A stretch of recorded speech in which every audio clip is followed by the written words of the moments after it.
சாலை தடுப்பில் தலைகீழாக தொங்கினாலும் சண்டையை நிறுத்தாத சண்டை கோழிகளாக அரசு மற்றும் தனியார் ஆம்னி பேருந்து ஓட்டுநர்கள் மோதிக்கொள்ளும் காட்சிகள்தான் இவை.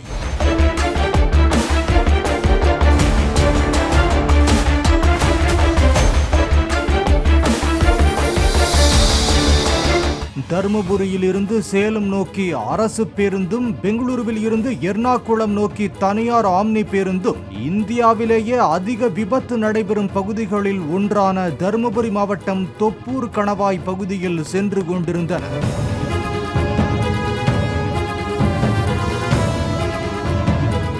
அதிக அபாயம் கொண்ட பகுதியில் 2 பேருந்துகளும் ஒன்றை ஒன்று முந்திச் செல்ல முற்பட்டதாக கூறப்படுகிறது.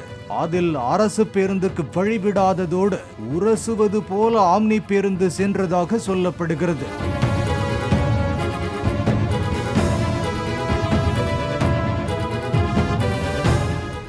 ஆத்திரமடைந்த அரசு பேருந்து ஓட்டுநர் வெங்கடாச்சலம் ஆம்னி பேருந்தை முந்திச் சென்று குறுக்காக நிறுத்தினார்.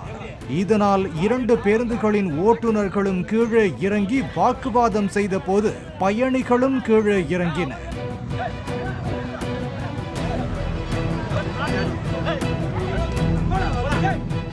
ஆம்னி பேருந்து ஓட்டுநர் லோகுவுடன் அரசு பேருந்து ஓட்டுநர் வெங்கடாச்சலம் சாலையில் உருண்டும் சாலை தடுப்பு கம்பியில் தலைகீழாக தொங்கிக் கொண்டும் தாக்குதலில் ஈடுபட அரசு பேருந்து நடத்துனர் மாதேஷ் தன் பங்குக்கு ஆம்னி பேருந்து மாற்று ஓட்டுநர் ஒருவரை புரட்டி எடுத்துக் கொண்டிருந்தார்.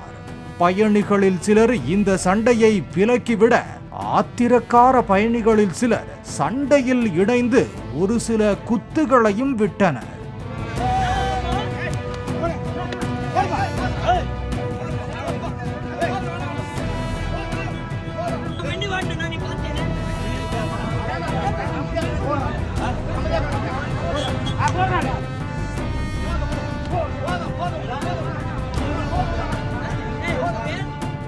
ஒரு வழியாக சண்டை முடிவுக்கு வர 2 பேருந்துகளும் தொப்பூர் காவல் நிலையத்திற்கு ஓட்டிச் செல்லப்பட்டன.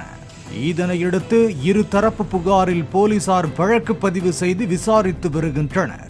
பாலிமர் செய்திகளுக்காக தர்மபுரி செய்தியாளர் குரு பிரசாத் மற்றும் சந்தன முத்துக்குமார்.